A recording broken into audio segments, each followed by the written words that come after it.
Okay, let's watch this video. Unstoppable Rise of Counter-Strike the- by the Atman. I love these guys' videos. They are so good. What's up, terrorists? This is the Allahu Act man here, and recently Valve announced Counter-Strike 2 in the most Valve way possible, with a single tweet that said Counter-Strike 2 and a video about new smoke grenades. This in and of itself was enough to light the internet on fire as sweaty op users flooded the streets. After many years of anticipation, Counter-Strike 2 is official. Valve time is real, man. Check out this clip from 12 years ago. When are you going to release Counter-Strike 2? We have to ship Portal 2, and then we have to ship Dota 2. Wait, what? We have to ship Portal April 11, 2012, 11? 2, and then we have to ship Dota Release on 2013. 2, and then we'll worry about Counter-Strike. But are we going to see it or not? I can't say. And just a couple weeks ago, CSGO had over 1.5 million concurrent players, beating the game's previous record of 1.3 million, which was set during the height of the COVID pandemic, when everyone was stuck inside and had nothing to do but play video games. How is this possible? Global Offensive is almost 11 years old, and somehow it's still breaking records? This game is a remake of a remake, and somehow it remains the top dog of first-person shooters. Love it, hate it, or feel completely indifferent, I think everyone is amazed by the continued success of Counter-Strike. Terrorists win. But why is it so successful? Why has Counter-Strike only managed to grow despite how little it's changed over the years? How did this tactical shooter rise to prominence, and why has it maintained such a firm grip on the FPS genre? I had to know, I had to understand, and I believe I found the answers. Okay, this is let's see. the unstoppable rise of Counter-Strike.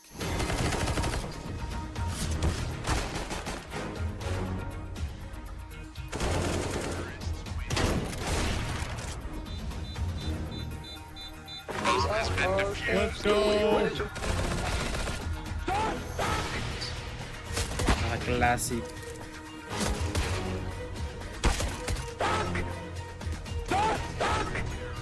With the ace, first round,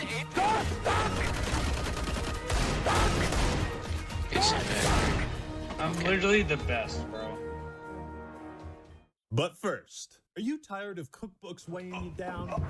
Want to make something other than chili every night? Then you need to subscribe to HelloFresh. It takes all the hassle out of meal prepping, planning, to free up more time in your day. Now you can spend even more time playing video games. Now you can even be more reclusive by not having to go to the grocery store or Walmart and see people's ass cheeks hanging out as you're trying to get a bushel of lettuce. HelloFresh sends you the ingredients and the recipes directly to your doorstep, and you can customize your preferences for what type of food you like. It also gives you an opportunity to experiment with cooking and try things you might not have otherwise, and further expand your culinary skills. It'll definitely save you money in the long run as the pre-portioned ingredients cut down on waste. Put down a cheeseburger and start eating healthy, amazing meals by HelloFresh. Use my link or go to HelloFresh.com and use PUG ACTMAN APR50 to get 50% off. And the first box will come with free shipping. Check the link in the description and pinned comment. And thank you, HelloFresh, for sponsoring this video. And now for something completely different.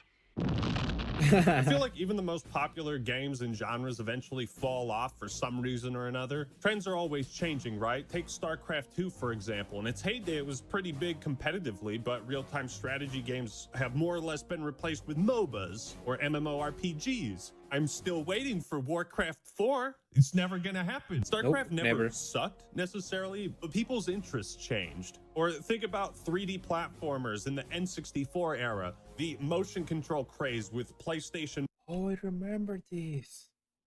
Wasn't this on Wii? Something like that?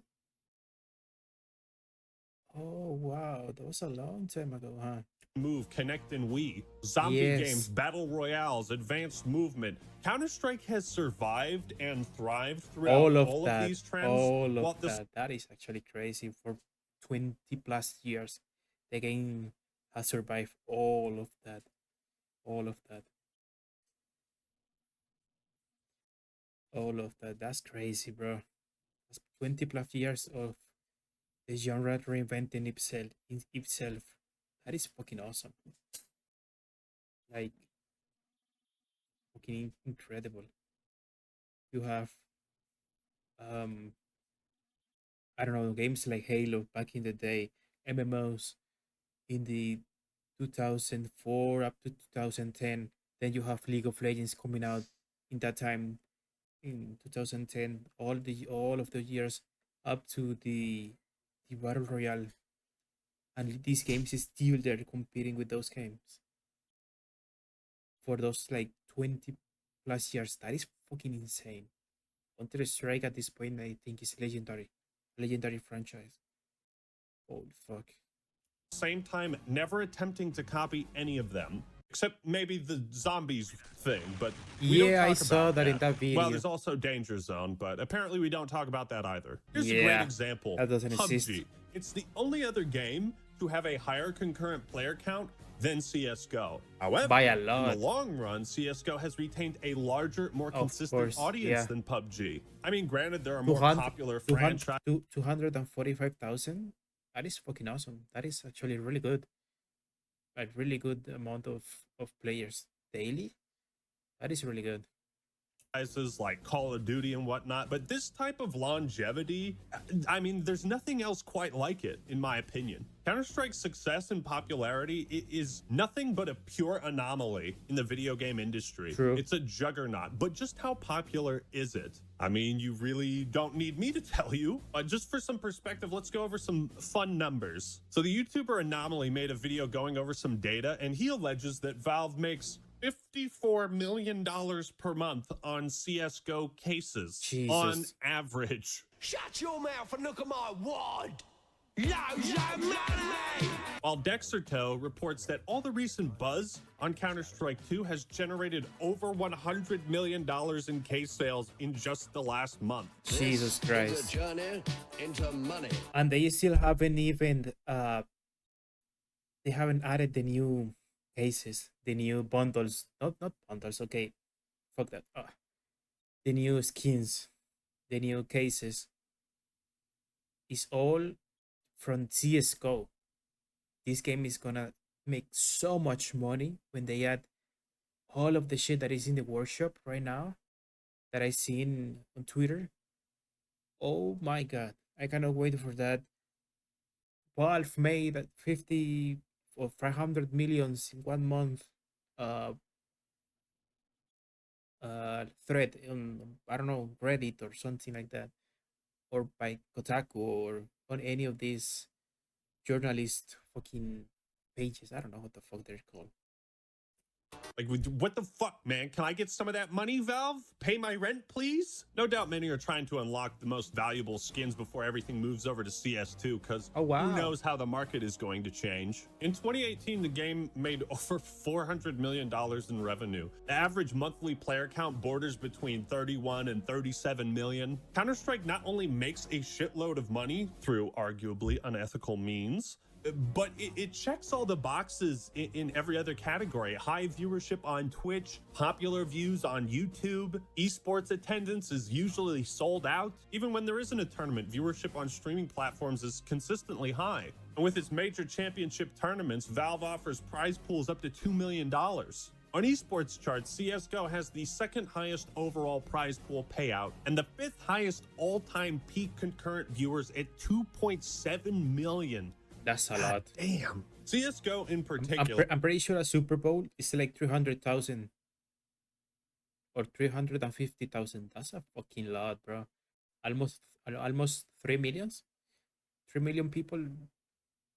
That's fucking insane. I remember. I'm pretty sure that was from the 2018 Cloud9 phase final. Is such I think. I'm not sure. a competent, technically sound game that one of the biggest changes Valve is making is with smoke grenades. In business, there's only one thing more important than make it better, and that's don't fuck it up. Valve hasn't fucked it up. Most Counter-Strike fans don't seem at all concerned that CS2 might play and feel almost identical to Global Offensive, and that's the point. They could care less. It's the same thing when Dota 2 came out. It was basically just an overhaul of a pre-existing game with minimal changes. One last thing. While looking on SteamDB, I found what is probably the most mind-blowing stat of CSGO. This, of course, depends on the time of day, but when I checked around 6 p.m. on a Monday, it said there was 4.6 million people playing video games on Steam, and CSGO had a player count of 648,000. So if you whip out your handy-dandy calculator and crunch some 15%? numbers, this equates to roughly 14% of Steam's active player base was playing CSGO. There are over 10,000 games on Steam, and just one pulled 14%. This is the largest digital distributor of video games on PC. It's just fucking insane how popular this game is. So how did we get here? Well, despite its massive, insurmountable success, even Counter-Strike had its humble beginnings. With the release of Half-Life, Valve had taken the world of FPS by storm. Many fans were quick to create their own mods and custom games. Wonder where this is going? Counter-Strike began as a mod for Half-Life, developed by Min Lee. All the good games start as something like that, a mod, or came out of something like StarCraft. League of Legends, I'm pretty sure, and even Dota came out of StarCraft and Warcraft 3. All the good games that are known now to this day came out of something like that. I'm pretty sure even battle royales. I don't remember which game, but one of the battle royales came out of Arma 2 or Arma 3 or Arma 1, H1Z1 or any of these games. They came out of a mod or a game mode from those games. The most popular genres and games literally came out of a game mode or a mod for these old games. That is crazy, and I don't know if we are ever gonna see something like that. I know Fortnite is doing crazy shit right now with Unreal Engine 5. I see in it, so maybe something comes out of that. But it's really it's insane how all of these games came out of a mod or a game mode from the old games. Like, wow. And Jess Cliff. The original Counter-Strike would see its fair share of betas, slowly gaining an audience with each new one. The creators actually had to beg people to try the beta out so that they could get feedback and make adjustments. Early on, we had to beg people to help us out. Even just to get playtesters, we had to beg people, hey, do you want to come play our mod? And a lot of people would be like, no thanks, not interested. So we just kind of put it out there, thinking, you know, a couple hundred people might think it was cool. But by the time the 5th beta came out, Counter-Strike's audience was well established, and it caught the eye of Valve, who would hire Min and Jess to work on the mod full-time as its own standalone release. And Valve would acquire the Great idea. Great fucking idea. Good job. intellectual property of Counter-Strike, which this and the acquisition of Dota 2 remain two of the biggest fucking More for Crimson Sandals. No fucking way. power plays in the history of gaming. In a landscape dominated by fast-paced arena shooters like Quake and Unreal Tournament, Counter-Strike was a surprisingly bold take on the FPS format. Its design was the polar opposite of what was popular at the time, and it's a format that hasn't gone out of style, unlike Fedora's. Min Lee felt that adding rounds and making it a one-life mode could create intense encounters and encourage players to work together. Like Nostradamus, his prediction was dead on, and the Counter-Strike community continued to grow and thrive. Many of the aforementioned arena shooters may have seemed daunting to players new to first-person shooters in PC gaming, but Counter-Strike was extremely simple and accessible. And I remember back then that we had Quake, I'm pretty sure, Doom,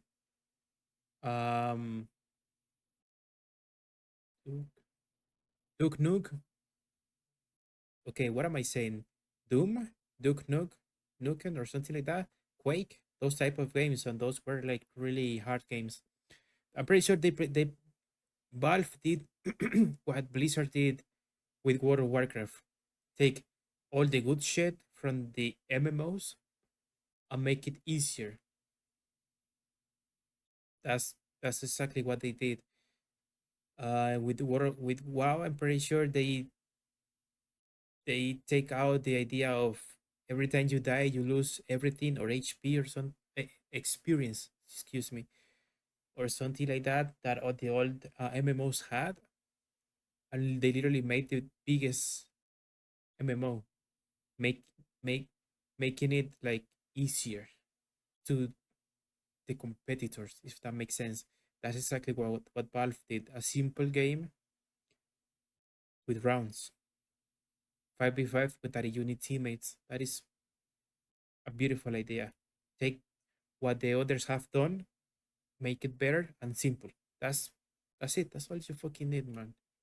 This simplicity that drew in casuals. Yes, but because it simplicity, was that's the hard to word. master, it drew in hardcore gamers too. The modern Yes. setting of Counter-Strike pitting terrorists against counter-terrorists also made it stand out from the crowd. When most other shooters, including Half-Life, had a more sci-fi setting, the release of CS 1.0 saw the beginning of the game's competitive scene. And the addition of a spectator mode back then, it was a pretty big deal. The final major version of Counter-Strike, 1.6, created a huge surge of interest in the game and began what many believe was the first golden age of Counter-Strike and the birth of modern-day esports as we know it. The first big tournament was hosted in 2001, and it offered a prize pool of $150,000, pretty substantial for the time, and every year since then, the series has had countless tournaments. Counter-Strike struck gold. In many ways, it pioneered esports and competitive gaming and set the gold standard for what tournaments and events like these should be like. And the success of its early tournaments would set the tone for years to come.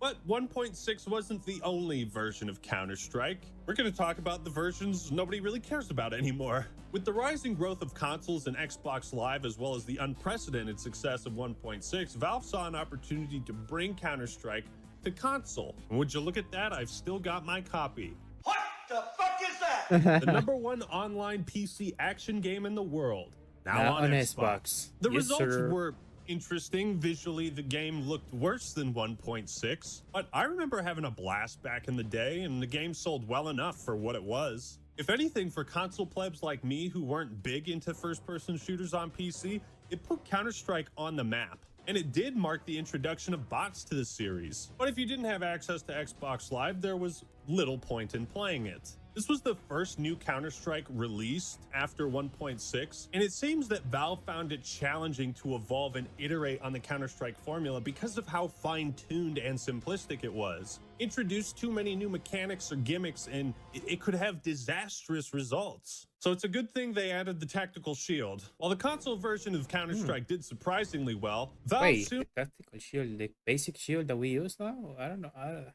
don't know what he meant by that. asked a very important question. Hey guys, what if we made a single-player campaign for... Okay, nobody gives a shit. All right, good to know. It's the biggest piece of dog shit. Counter-Strike Condition Zero, aptly named because there are 0 conditions in which you should be playing this. It released less than a year before Half-Life 2 and CS Source, and, well, it failed to impress. The game was handled by 4 different studios and went through development hell, so it makes sense. Valve had little to do with it, so it didn't have a huge impact on their reputation, but fans of 1.6 quickly noticed that there wasn't much to draw them in. So Condition Zero has been left largely forgotten, and I think Valve wants to keep it that way. It remains, however, the only Counter-Strike game with a single-player campaign. Half-Life 2 showed off Valve's new Source engine in a way that blew people's minds. And like the original Half-Life, it spurred the creation of a new Counter-Strike. The release of Counter-Strike Source served to modernize the game with Valve's revolutionary Source engine, and it served as a flagship title for what was a relatively new gaming platform at the time, Steam. It was essentially nothing more than a relatively new gaming platform at the time, Steam. Wow, look at that. Oh, wow. That was probably a long time ago, huh? Probably like 15 years ago. $20 for CS Source.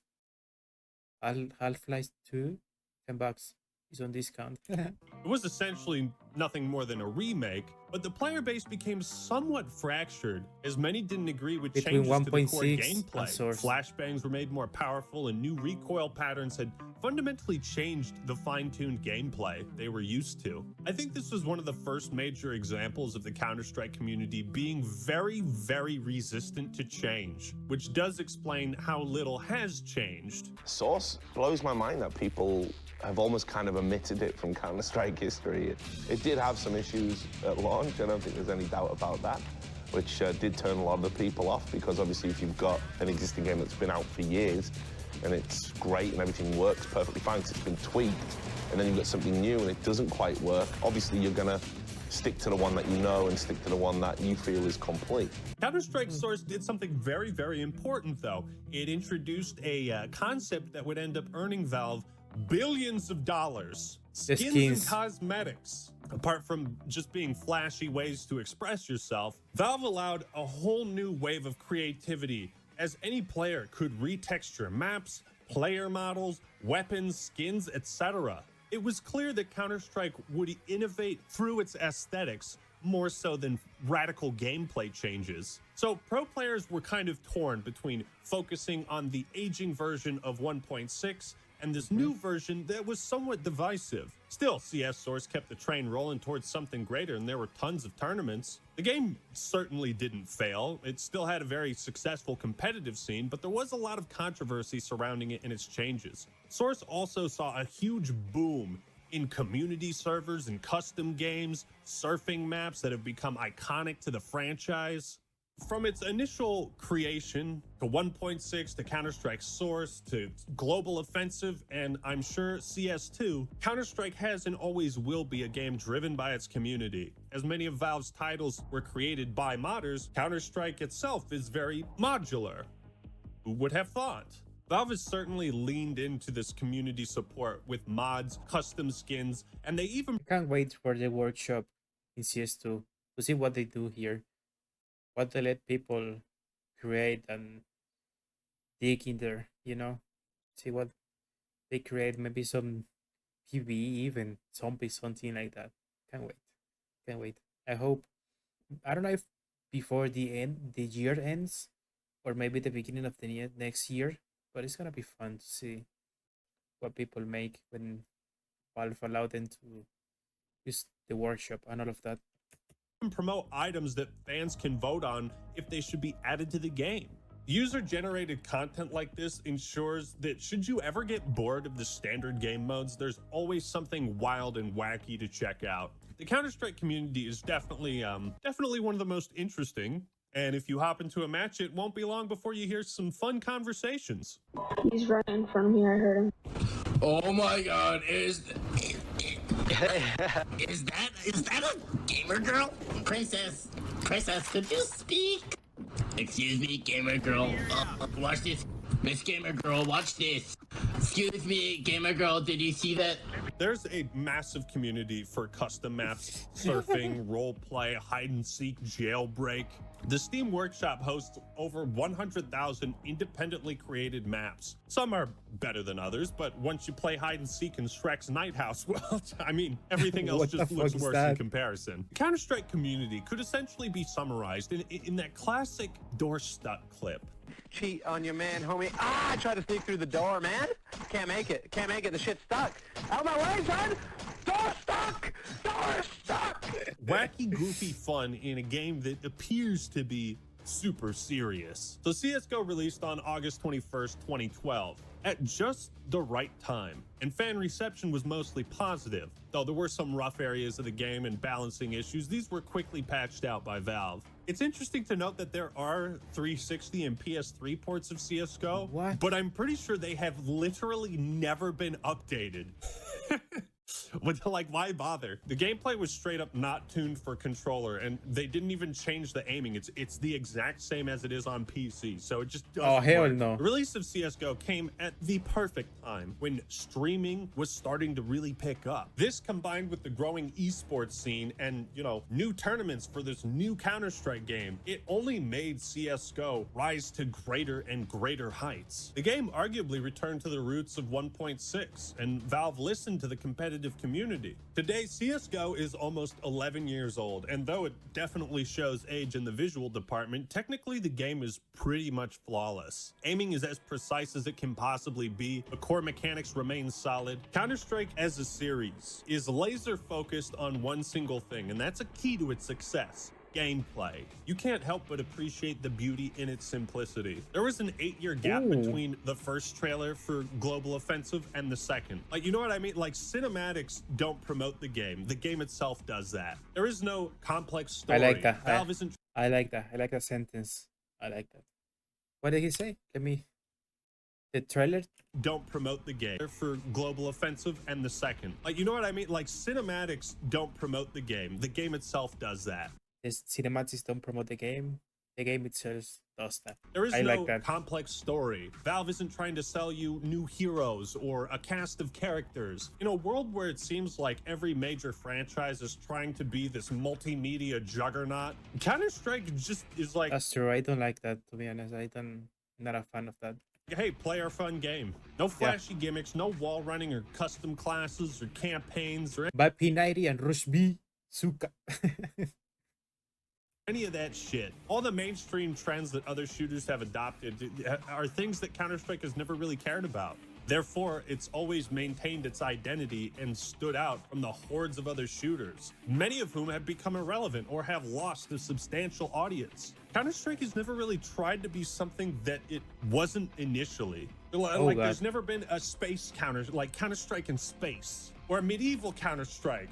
But that's the thing, because the game is so modular and the mechanics so competent, Counter-Strike in space does sound kind of cool. While I personally would love to see a wider variety of weapons or crazy ass map design, I'm a casual and I certainly don't think the game should be catered to me. I enjoy what's there. And because Counter-Strike doesn't need to do anything different. What it's been doing has been continuously successful because the game is so finely tuned. The skill ceiling is massive. The lack of attachments means you have no excuse for poor aim. There are no crutches and no cripples allowed. The lack of outside factors or random bullshit makes it a purely skill-based game, which means pulling off some badass plays, it feels incredibly satisfying. And again, it doesn't have the feedback of Modern Warfare 2 where you level up and there's this badass guitar riff. You don't have points appearing on the screen when you get a kill. It is as basic as it can be.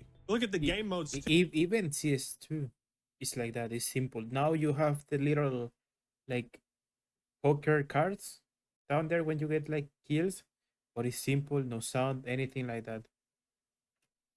Simple. No, not like Valorant with weird shit sounds or something like that. It's just as simple as it gets. That's it. No more. Two, it's very simple. Deathmatch, bomb defusal, hostage rescue. Counter-Strike is a true expression of FPS skill. I've never particularly been a huge fan of Counter-Strike, but like the bragging rights that come associated with pulling off some badass play, like that's alluring to me. Counter-Strike is the definition of easy to learn, hard to master. Where most other franchises as old as Counter-Strike have tried their hand at various different things, Call of Duty in space, Halo, but it sucks, Dragon Age, but it's shitty, Mass Effect, but it sucks. Counter-Strike found what stuck and just kept that going. In fact, it's this lack of change that has made it so popular. Anybody who's ever played a video game can watch a match of CSGO and know exactly what's happening without ever touching the game themselves. Try showing someone StarCraft 2 who's never played a real-time strategy game and watch their fucking head spin as the screen is... Though I'm not as experienced in Counter-Strike, I'm willing to bet that there are individual patches in League of Legends that have introduced more game-breaking things than the entirety of Counter-Strike's history. I'm willing to bet on that. Counter-Strike's lack of change is... Yeah, I think it has. Yep. One of its greatest strengths, right? Imagine if CS2 came out and it didn't have dust. Now, one thing many people might not consider when thinking about CSGO's popularity is that it's on Valve's platforms, so it plays by Valve's rules. They've always been one of the most unorthodox game developers and publishers, but because Valve owns Steam, they can give the game as much free advertising as they want. They can promote upcoming tournaments and updates on the largest PC game store on the planet. Counter-Strike was often featured in seasonal Steam sales, which always drew in a constant stream of new players. And once Valve had sold 40 million copies of CSGO, well, they decided to transition to a free-to-play model. Again, they're just making all the right business moves. Though naturally, with a game this massive, there's going to be a fair share of controversy. I'm not going to spend a long time talking about like loot boxes, lawsuits, and that sort of thing, because ultimately these things didn't have a huge noticeable impact on the popularity. Skins and cosmetics have become a huge draw for players, but Valve's lack of involvement in regulating gambling have become a huge draw for players, but Valve's lack of involvement in regulating gambling websites has led to a lot of shady shit. Some content creators... Yeah. I remember even what is the name of that guy? The Phantom Lord that stole like $500,000 from his own viewers. And they let that happen. That was just a shit. That was not you good. might remember would like to have you forget about a controversy they were involved in. Hey guys, it's Ackman here, and I just found this website called CSGO Lotto. I totally don't own it. You should go there and spend That was money. not him, hey guys, I just found was this that him? Patreon from a guy called the Ackman. I don't know who he is, and I don't own this Patreon, but you should go and donate. You know, Valve has had some lawsuits filed against them, and it took a long time for them to take action against these illicit websites. But, you know, these egregious, arguably unethical monetization practices didn't slow the game's popularity. Now, many thought the release of Valorant in 2020 would have a huge impact on CSGO's numbers. But no, not really. Up until 2021, CSGO had only grown. There were some months where the numbers dipped down, but it was never for long. Until 2021, where the game's player base dipped for 5 consecutive months. The first and only time this would happen in CSGO's history. Previously, the game had never lost players for more than 3 months straight, so this was concerning. CSGO was bound to fail at some point. Like that's ever gonna happen. So why did it lose players at this time? Well, in an effort to combat cheaters and hackers, Valve put out an update that threw ranked matchmaking behind a paywall. This didn't go over too well with parts of the community, as it seemed like, hey, maybe improve anti-cheat or, you know, ban their IP address or something. Maybe there were just better alternatives to focus on instead of paywalling ranked. Although this decline was short-lived, and CSGO is once again back on top and breaking records. Which brings us to the current day and the release of Counter-Strike 2, which will likely further cement the game's legacy and position as the gold standard of first-person shooters. Still, it is a delicate balance to maintain, and if Valve isn't careful, CS2 could be the start of Counter-Strike's fall from grace. Unlikely as it may be, the possibility is still there. Like that's ever gonna happen. The unstoppable rise of Counter-Strike still amazes me after investing all this time and effort into researching, playing, and making this video. It seems like Valve captured lightning in a bottle, and rather than trying to recreate that, they've simply been remaking it. As I can't think of any other game that has changed as little as Counter-Strike maintained such a massive level of popularity. Given how resistant the Counter-Strike community is to change, it's incredible that CSGO has seen hundreds of updates over the years, and that most of them haven't pissed off the core fan base. Also, that level of support for a game almost 11 years old is quite rare. It appears that Valve doesn't want CS2 to repeat some of the mistakes Source made, and I don't expect many radical changes to happen. Few update videos they have put out have resonated with the community. From humble mod to worldwide esports titan of the industry, Counter-Strike has been a dominant force in the FPS genre for over 2 decades. And I doubt that's going to change in the next 10 years. And that has been the unstoppable rise of Counter-Strike.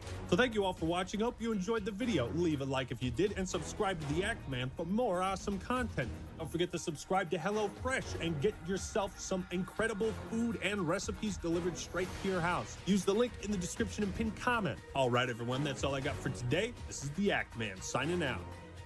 Peace. But do you know the one thing that makes Counter-Strike better than Valorant? Gambling. What the fuck, dude? Okay. True. That was fun. I enjoyed that video a lot. That man always makes the best videos. I love his videos for sure.